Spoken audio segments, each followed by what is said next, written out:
All right, ladies and gentlemen, and it's time for One Piece.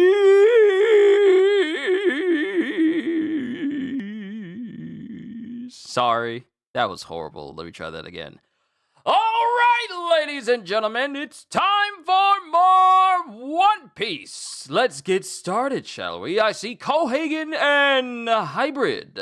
Yo, peoples! Qushu92 here. I'm all gizzied up because, this is my attire for Mother's Day today. Happy Mother's Day to all mothers, if there's any mothers who watch my channel aside from Kitty. Happy Mother's Day to you all. I hope the day finds you well. Thank you for stopping by. Make sure that you are not the ones doing the work today, and that your family is taking care of you. But today we got a new chapter of One Piece, because the last thing we saw was... perfect timing. Perfect timing. Because family just pulled up, they got food. Give me a sec. Let me help them out with food, because it's Mother's Day. Gotta help out. Be right back, everybody. Hold tight. We'll get started in a few.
Thank you, everybody, for being patient. Let's get back to it. Yo, Hello, peoples! Qushu92 here, continuing where I left off. Welcome back to more One Piece. I cannot wait to read today's chapter, even though Kohagen is saying like we're going on another break after this? What happens in this chapter for us to go after break? Last we left out on, we saw the Straw Hats preparing to fight against, not really the Straw Hats, but we really got Scopper Gabbin and Robin preparing to fight against the Holy Knights. So let's see what happens in chapter 1148. Ronja. Ronja? Ain't that one of the kids? Chapter 1148, Ronja. Ogre Child Yamato's Golden Harvest Surrogate Pilgrimage, Volume 33, Onward to Hakumai to deliver an Amigasa hat from Otama to Kawamatsu. Oh, it's a new hat for Kawamatsu. And we have page 1 and Ulti, with Ulti bowing towards Lady Speed and Tama, who are staying behind with Raizo as Yamato continues his pilgrimage. Okay, all right. Ulti traveling and siding with Yamato. That's ought to be an interesting story. I wonder how long this pilgrimage is going to be. We're 33 mini chapters, cover stories in for this story. Has it ever gone this long for a cover story? I thought that Capone Gang Beji's Oh My Family was a long one, but this one's a long one. Volume 33? There's just as many cover story volumes as there are chapters of the Shinjuku Inhuman Makyo Shinjuku Showdown from Jujutsu Kaisen. But let's begin. And we have the children who are walking. And one of them gets separated. My legs are moving on their own. Ronja? Where are you going? You're gonna fall! Ronja! And Ronja, the kid that says, like, it'll be fine, it's no big deal, it's fine. This same kid is being led away from the kids by Gunko. And she's smiling. And she's just smiling the whole time. What's going on? It's weird, huh? But I'm fine, Milva. Don't worry. I'll be just fine. I know it. It's no big deal.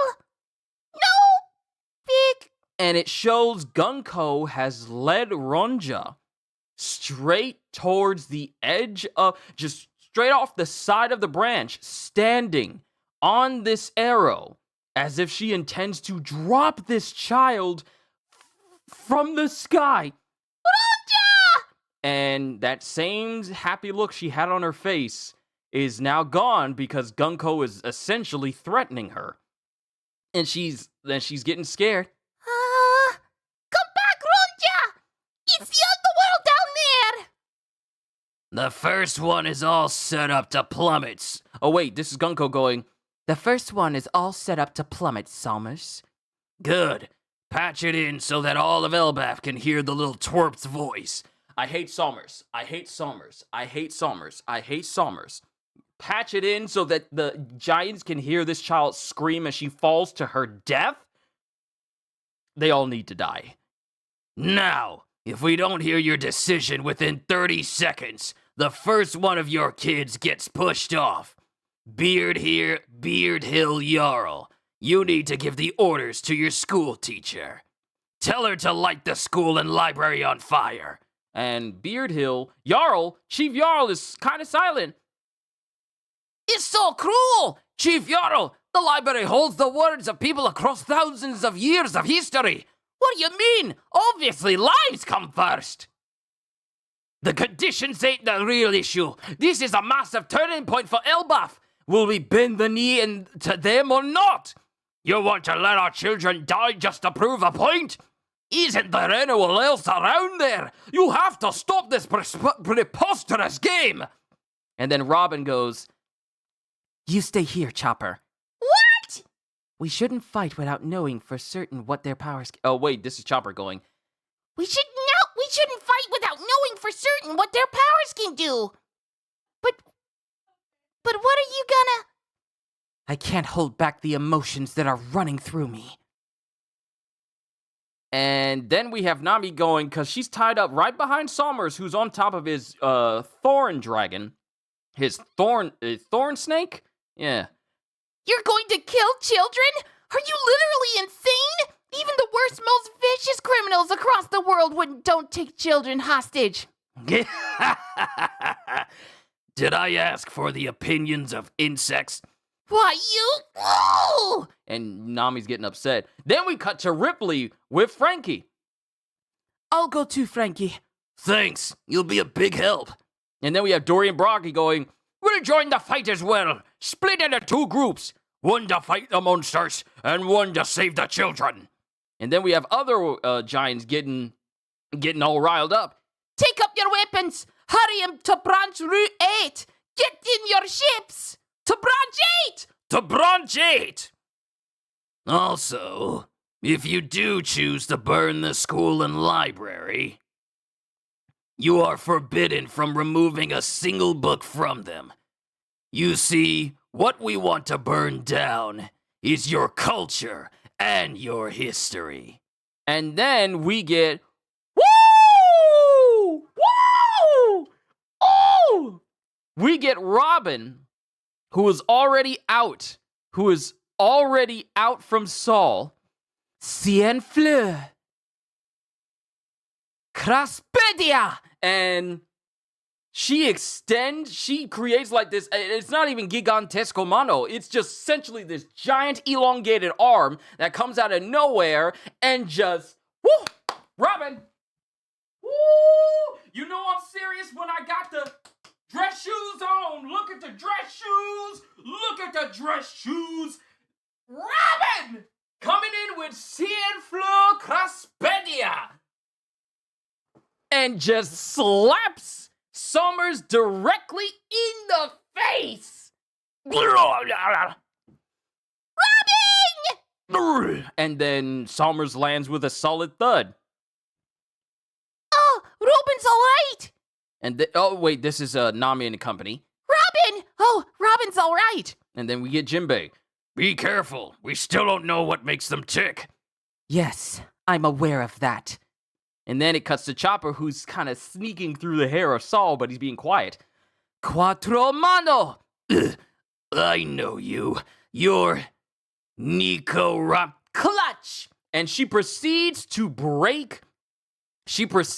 clutch Summers and apparently break his neck. Break his neck! Yes, Robin! I heard cracking! And then she's thinking back to when Saul warned them, they're immortal, you can't beat them. And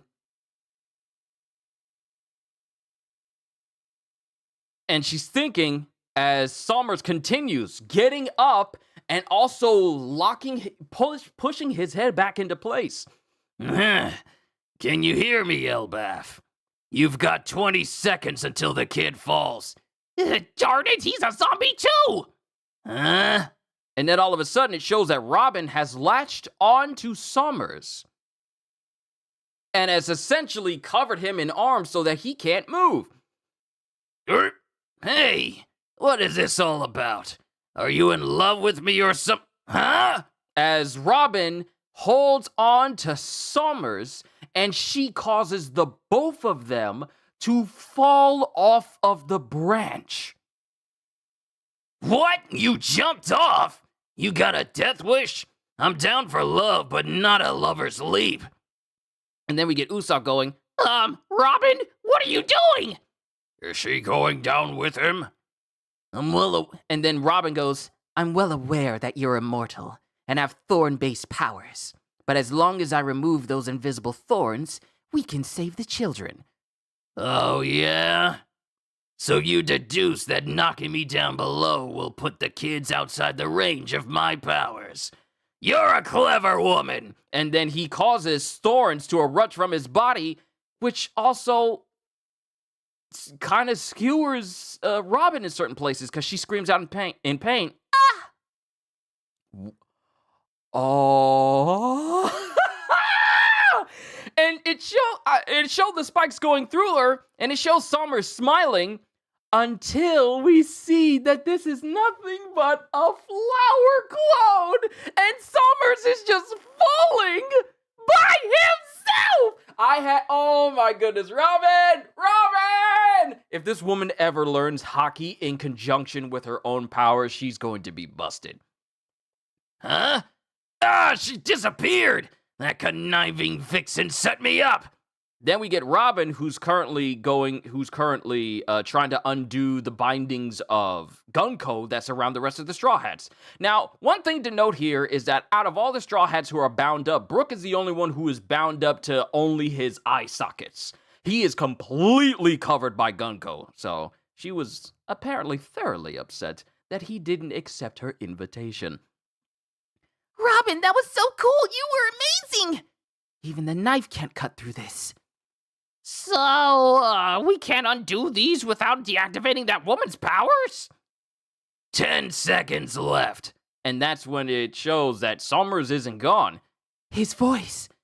Time to speak up, Jarl.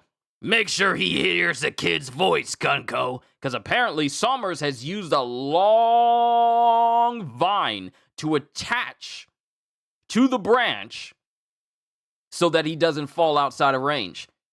And then it cuts to Gunko going, say something. But Ron just being silent. Chief Jarl. Oh, wait. No, this is Ronja. She goes, Chief Jarl, what I want to say is, I love the school. It's where my friends are. Ronja! Run! That's my daughter, Ronja! And that's when Jarl hears his great-granddaughter's voice. I love the library, too. And then the giants are going, we're coming to save you! The books tell you about places all around the world. The teachers at school taught me this lesson. And even Nami is starting to get teary-eyed. But then Ronja continues, You mustn't cause trouble for other people. You mustn't do things that makes them upset.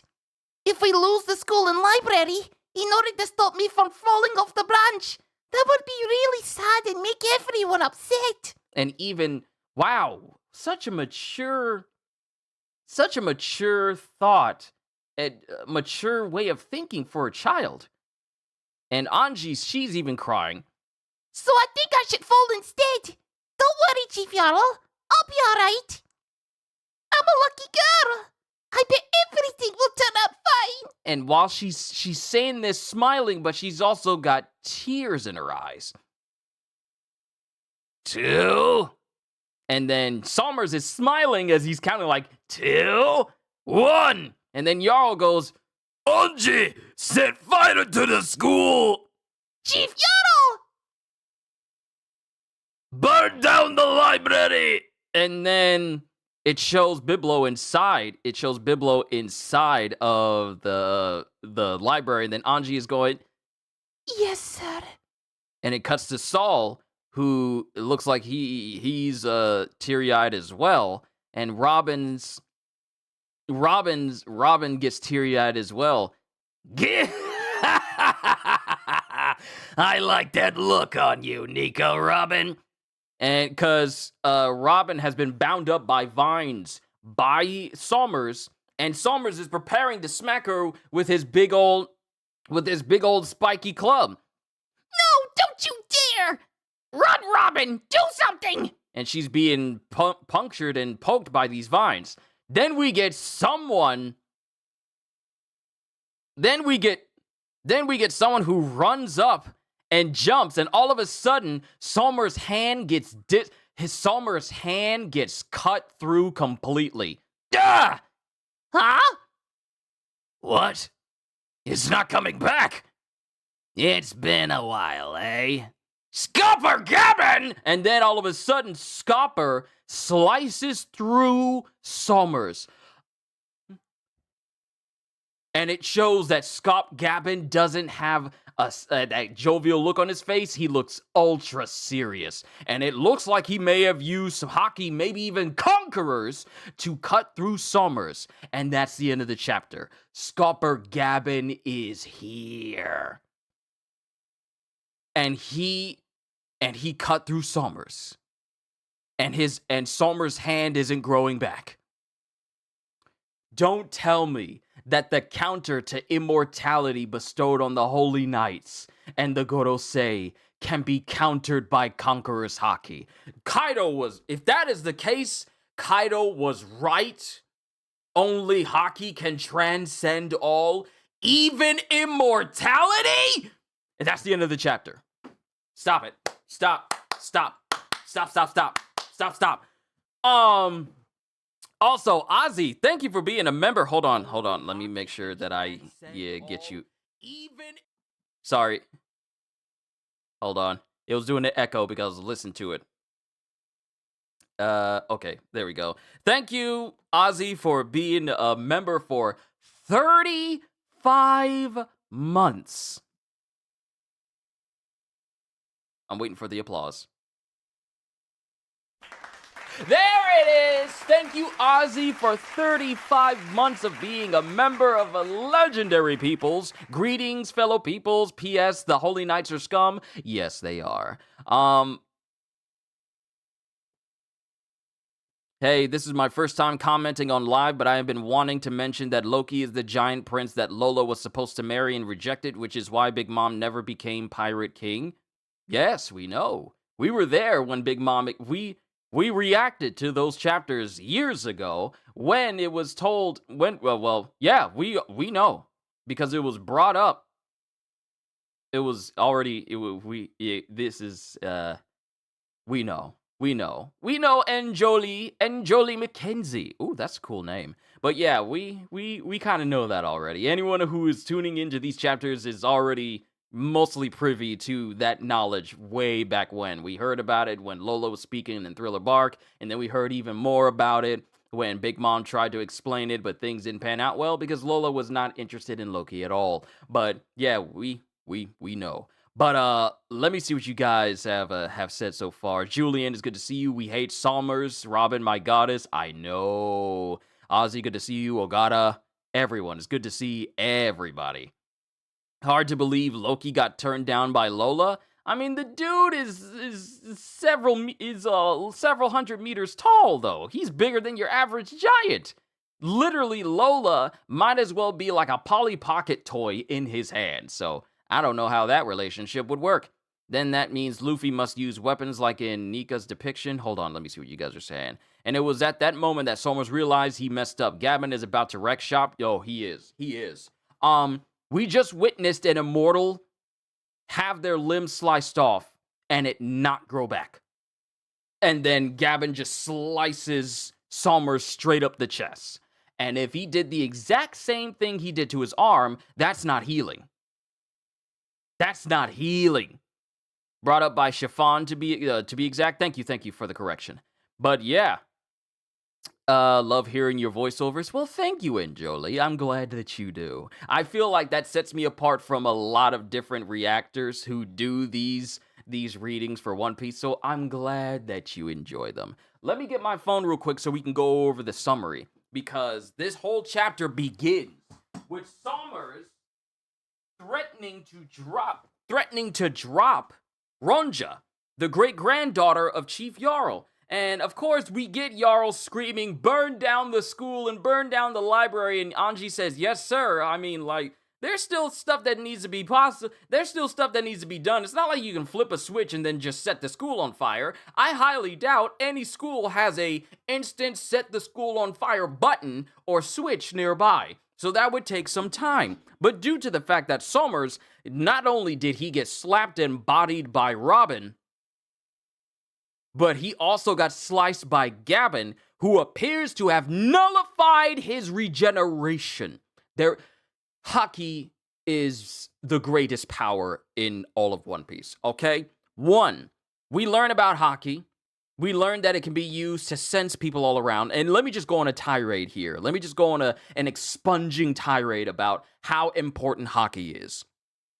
It is able to allow you to sense people, their emotions, what they're going to do, and even higher practitioners are capable of seeing into the future, and in the case of Shanks, who seems to be the only person in One Piece who can do this, is capable of erasing even his own presence so that even those who also have future sight cannot... I think Ronja is called Ronya. Ronya. Yeah, Ronya. Ronya. That makes a lot of sense because saying it like Ronja makes it sound like it's a guy's name. Thank you for the correction, but I believe it's Ronya. Ronya, Ilva, Kolun. All these kinds of Viking and Vikinger type names. But Haki, and in the case of Shanks, he's capable of erasing his entire presence. That it makes it so that even those with future sight cannot use it against him, can't see what Shanks is going to do. It's like he erases himself from existence so that even those with advanced observation Haki can't even sense him at all. That's Shanks. Then we have armament Haki, which goes as far as like being able to repel things away from you as if it's invisible armor, or even cloak your body in it to increase your combat power and even your defense, to the point where even swords mean nothing to a master of Haki. Swords! You know, the things that can cut into a person's body and cut people's heads off? So that's armament. Then we get to conquerors, which is not only being able to enforce your will onto others, knocking out people, making animals submit to you, but has also been shown being capable of being infused into your attacks as well, making it so that not only can it just ignore, also armament allows an individual to literally harm devil fruit users who would normally not be harmed at all. And that includes Logias, who are pretty much invincible against anyone who can't use Haki.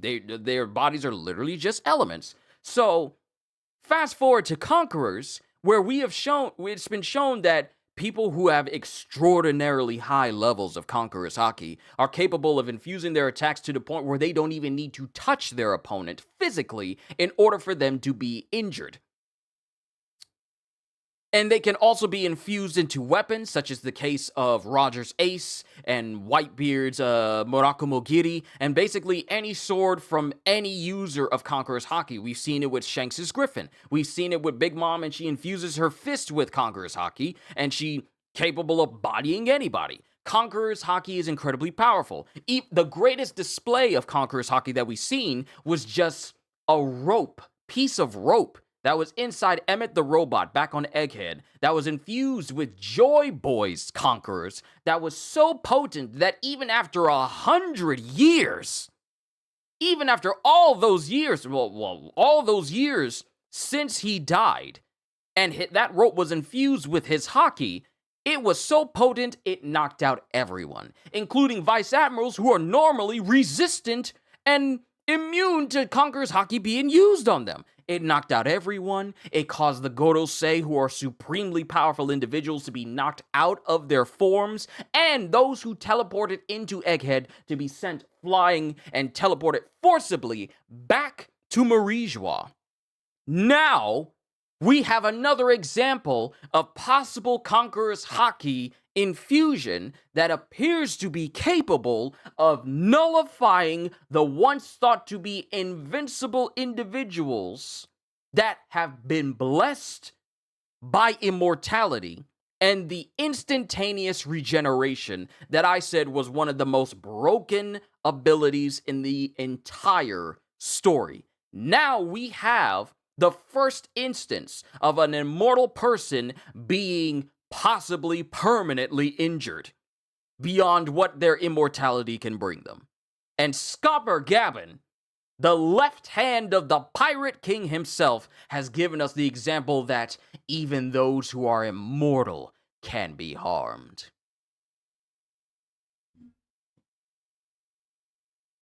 This takes me back to Leonidas talking to Xerxes, saying like, and today the world will know even a God King can bleed.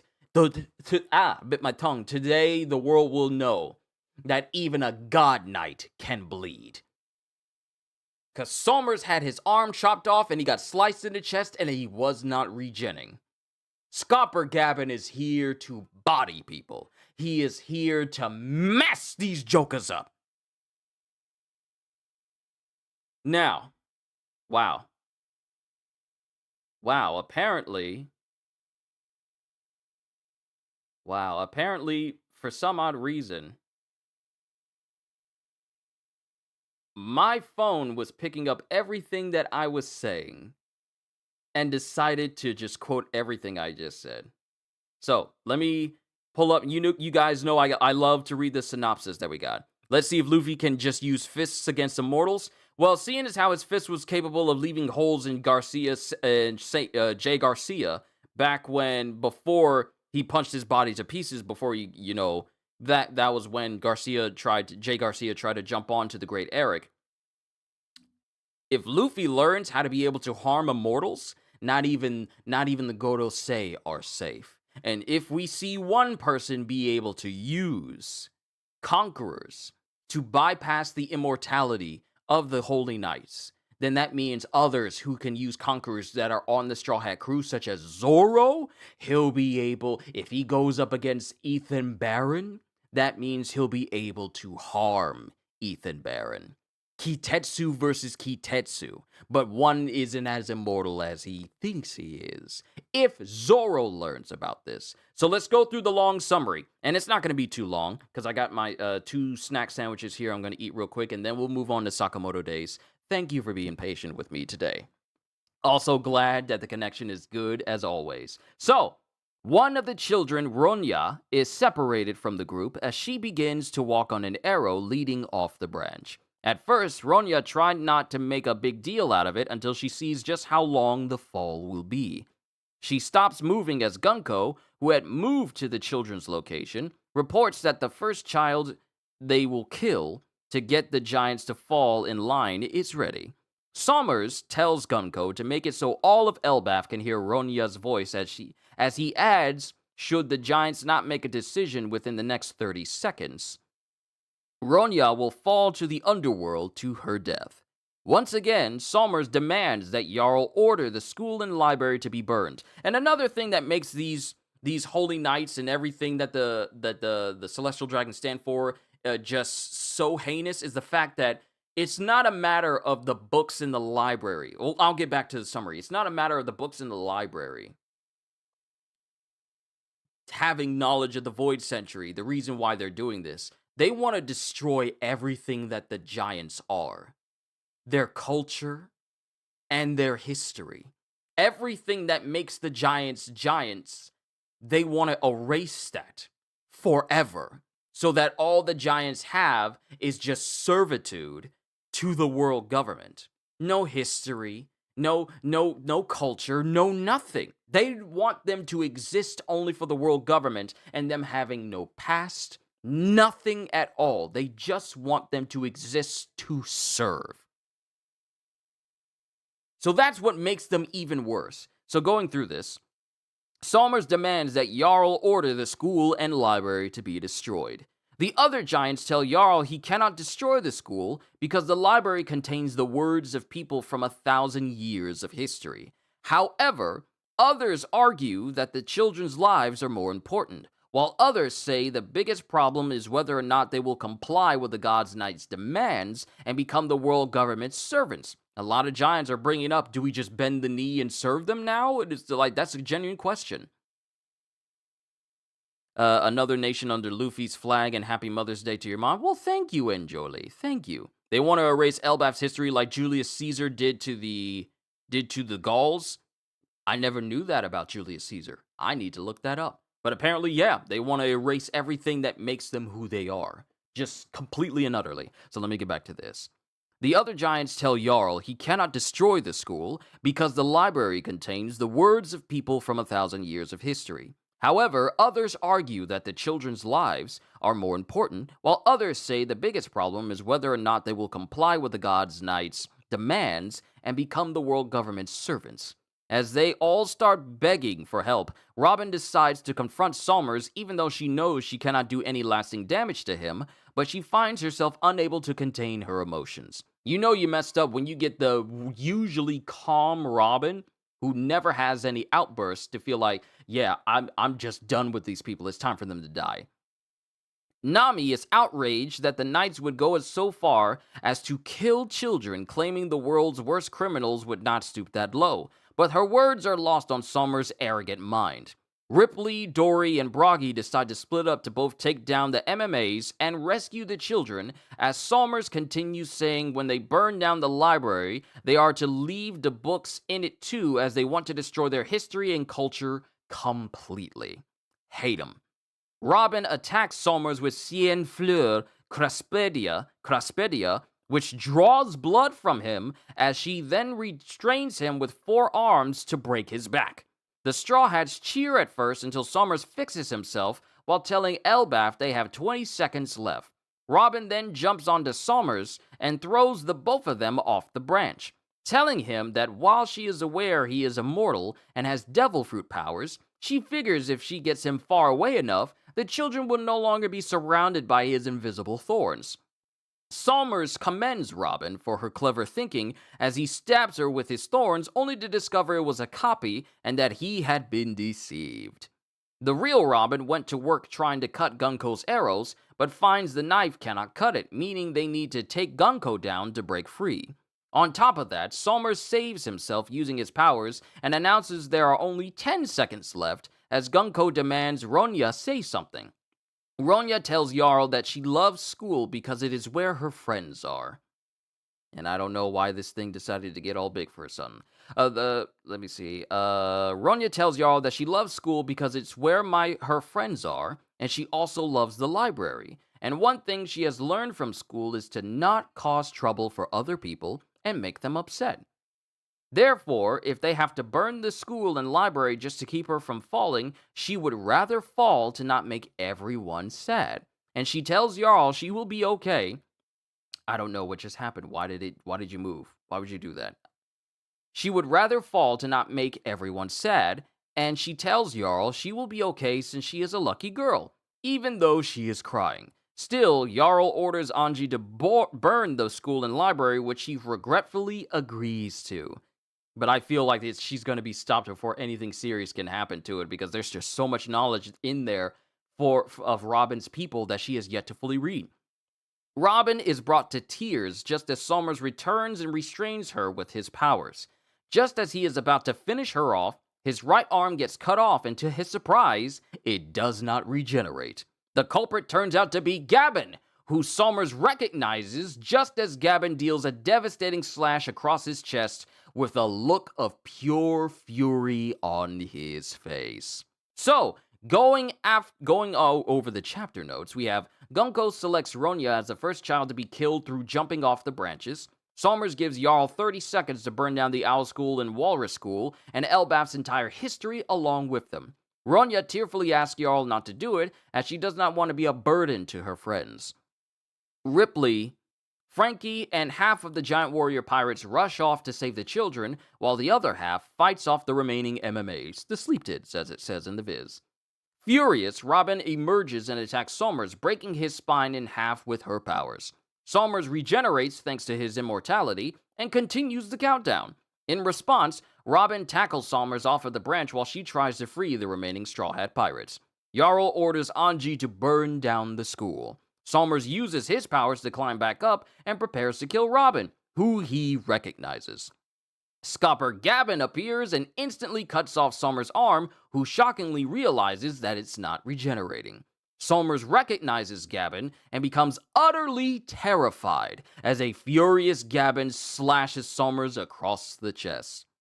Now, it doesn't say anything about the potentiality of Conqueror's hockey being used to nullify immortality. But if this is indeed the case, then that means that we have reached yet another level for Conquerors. And I've said this before, there have been multiple stages with the different types of hockey. With armament, we have the basic shielding that's invisible. Then the next stage is being able to see it visibly on a person's arm, such as armament hardening or coating against, limbs or a body or face or even into weapons. And then we've seen the infusion where you can use armament hockey to basically destroy something from the inside, such as the case with Luffy's training with old Grandpa Hio, and also Rayleigh when we saw the true reason how he was able to save Kami all the way back in Sabaody. Then you have observation hockey, being able to sense people around you, being able to see without seeing, being able to see into the future, being able to go beyond that and even erase your presence from those who can see into the future. And now we have Conquerors, being able to override the will of other people, knock them out.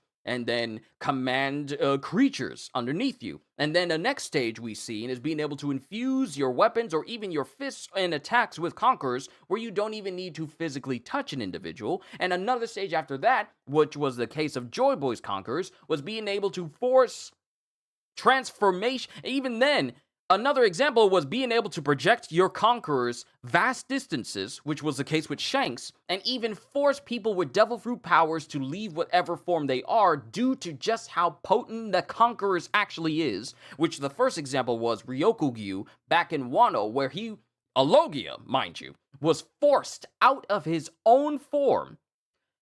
Oda teased this to us.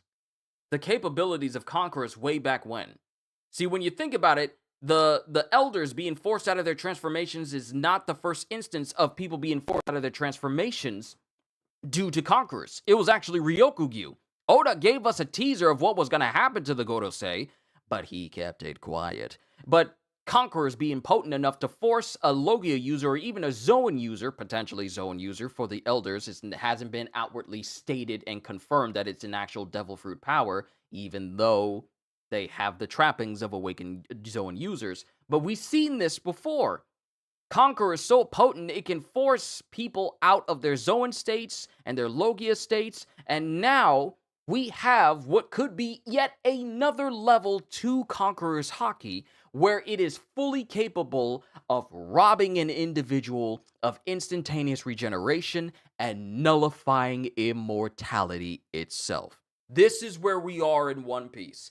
I said it the moment we got introduced to Jay Garcia and then the rest of the elders being able to survive everything that's done to them simply because they're just straight up immortal. I thought there's got to be some way for them to be beaten. There's got to be some permanent way, and Oda just showed us what it is. Because if Conquerors is indeed the way to nullify and bypass immortality of individuals, Oda just showed us the true way to defeat Im-sama, the true way to defeat the Elders, and the true way to defeat all of the Holy Knights.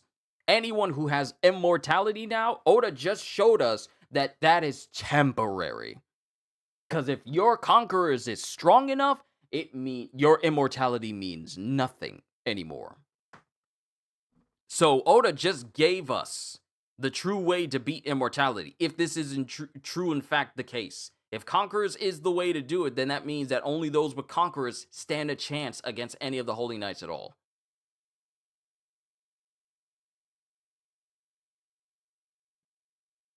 They want to erase Elbaf history like Julius Caesar. Ronya has some big pearls. She does. So Somers knows Gabin. Could this mean that they've crossed paths at God Valley? That would be something if we get a flashback to the God Valley incident where the Roger pirates faced off against the Holy Knights and Zebek's crew and the Rocks pirates back then, and that's how Somers knows of Gabin. Because what other time would the Holy Knights know of the Roger pirates other than the God Valley incident, where two of the strongest pirate crews at the time clashed at God Valley with the strongest force of the Celestial Dragons at the same time, along with Garp.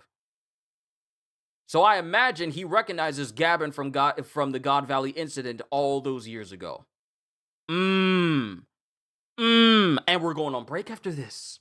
What a way for Oda to take us out on break. We just went out on break with Robin saying like, I can't stand by, it's time to fight. But now we leave on we're going to be on another break again as we see, hey, Conquerors might be the way to navigate around immortality completely. And now we're stuck with that thought in mind. Whether you had it in your mind when you saw and read this chapter before I did, or whether I put it in your mind by telling you all this stuff about Haki, Oda has now put out there in the world that Conquerors could be the key to beating immortal beings. Peak. This was a peak chapter. I can't slide out of this chair as much because the bottom of these shoes don't have as much traction as my sneakers, so I'm trying to push my chair back, but my shoes are slippery. And I bet Roger and Gabin gave them a nice PTSD. The fact that Somers wasn't looking at Gabin with a look of like, oh, it's you? And it was all like, oh God, it's you! When you have someone who's immortal terrified to see another person that isn't immortal, what does that say about the person? Think about that for a second. You got a person that can regenerate from anything, can have their back snapped, their neck snapped, can have parts of their bodies blown off, and this person is terrified of Gavin? What does that say about this person if you're immortal and you're still scared of someone? Let that... I gave myself hiccups. Great. I gave myself hiccups. Hold on. Got me some water in here. What does that say about the strength of Gavin if an immortal person is terrified of him? Basically, Gavin is their kryptonite. I want to say basically anyone with advanced conquerors and possibly mastery over conquerors is their kryptonite. Ooh.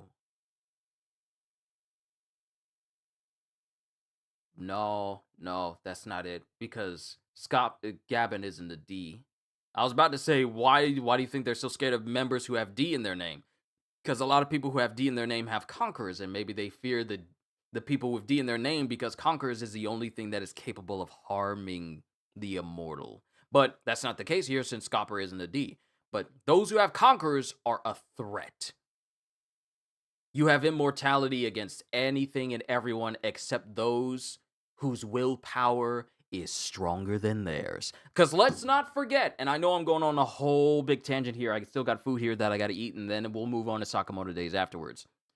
Willpower is one of the most important factors in all of One Piece. We've seen it in moments where the will of Luffy has allowed him to survive things that could have killed the average person. Or the willpower of Zoro allowed him to survive taking in all the pain of Luffy during the ending of Thriller Bark. The willpower of Doflamingo to get vengeance on all the normal people who had a vendetta against the Celestial Dragons allowed him to survive the lynching he, his father, and his brother Rocinante suffered. It is all willpower. Willpower has allowed people to survive things that should not be possible. And yet, another thing to it is that willpower has allowed people to basically transcend all odds against them.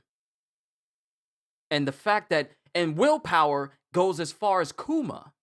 Another example of willpower being so strong that not even having your mind wiped and your free will ripped from your body made it so that you could be just like a tool for the Celestial Dragons and the world government. Willpower so strong that it still exists within your soul somehow, and you are driven to protect your daughter and beat down the very person that put you in this position in the first place. Using haki requires will. So it's something that even the powers of devil fruits and even immortality can't overcome. Will is only haki can transcend all. Only will can transcend all. Will and willpower. It's amazing. And whether you like to admit it or not, willpower is why Usopp is still alive. Of course. While Buggy is the prime example of failing upwards, Usopp is the prime example of he has the will to survive and he is not going to die until he becomes a great warrior of the sea. But what we have here is a situation where we are going to see haki go up to another level. We thought we seen everything when Joy Boy, not only that about Joy Boy knocking out everyone, forcing back the Gorosei and teleporting them back, but to the point where his haki could be felt across the world. And Imu-sama felt it and would seem to be in physical pain because they felt Joy Boy's haki. That's how much of a threat willpower is to those in the world government. This was a great chapter. But now it's already got me thinking, okay, now if Conqueror's Hockey is indeed the way to get around immortality, then that means the Holy Knights are in trouble. The Holy Knights are in trouble with everyone. With everyone with Conqueror's Hockey. Oh, Conqueror's Hockey users are about to be a problem. But this was a great chapter. I've been droning on for getting close to it's going to be about 50 minutes now. So I apologize for just droning on for a long time, but this was a 10 out of 10 chapter. Let me explain why. Because despite everything that's going on that the Holy Knights are trying to do, Ronya is not falling for their plan. She's happy to be the one to fall if it means not upsetting everyone else and losing the school in the place where she made her friends. Robin going out of her way to fight an individual who's immortal despite knowing that her attacks won't do nothing, still going out of her way to fight. And Scopper Gavin coming in and showing us that these immortal people, they're not invincible. And Somers just lost an arm. Now, it remains to be seen if his arm remains gone, or if Gavin has just essentially stopped the regeneration in its entirety. But him getting slashed across the chest, that's interesting. We'll have to wait after we come off a break, though. We gotta wait until we come off a break. Ravi, it is good to see you as always. I hope your day has been great. But this is me just wrapping up my reaction so that way I can eat these sandwiches. Then once that's done, I'll set up for Sakamoto Days, and I won't be reacting to the episode of One Piece that's already dropped today, simply because it's just a recap talking about Jewelry Bonnie and Kuma, and it's not new footage, it's not a new episode, it's a recap. So I get a break. Another 10 out of 10 chapter before the plot truly thickens until 2 weeks. Close peace, people. Yeah, Ozzy, thank you once again for being a member for 35 months. People may not think too much of that, but having someone who decides to be a member on this channel for going up to 35 months, it never dawned on me that there were people who would be here that long. So Ozzy, from the bottom of my heart, as a long-time member, thank you. Truly, thank you. Because that means that you've been a member for over 2 years now. That's over 2 years. Preview looks really good. I'll have to look at the preview then, but I'm not going to react to the episode since I don't do that for recap episodes or just special episodes without it leading into the next episode. The only exception to that was the One Piece fan letter. That was a different one, but I'm droning on again. Please forgive me. I'm sorry, everybody. This was a great chapter, but Oda's putting us on break again, which means that the next chapter we get is probably going to be peak as well. Because whenever Oda comes out of break, we get peak chapters. And this is one of them. And we're already going on break again. But yeah, this was good. This was very good. I'm done. Ladies and gentlemen, thank you for tuning in. Wow, almost 3 years and we were still in Wano then. Yeah, you've been a member for almost 3 years, and back when you became a member, we were still in Wano back then, wondering where Fukuro Kuju and Raizo's fight was going to end at some point. But yes, thank you for being a member. Thank you, everybody, for tuning in. Hope you all enjoyed. Can't wait to see you all in my next video. Like, comment, and subscribe if you haven't already, because I am always looking forward to entertaining you. And because I know you're coming back anyway. So have a fantastic day. And once again, as always, later, peoples. Time to eat some food and then Sakamoto Days. And here I am. Pressing buttons I shouldn't be. I'm pressing buttons I shouldn't be. I'm messing with stuff I shouldn't be. I'm pressing buttons I shouldn't be. I forgot to set it back, but that's me. Yep, okay, there we go. Sorry, later, peoples.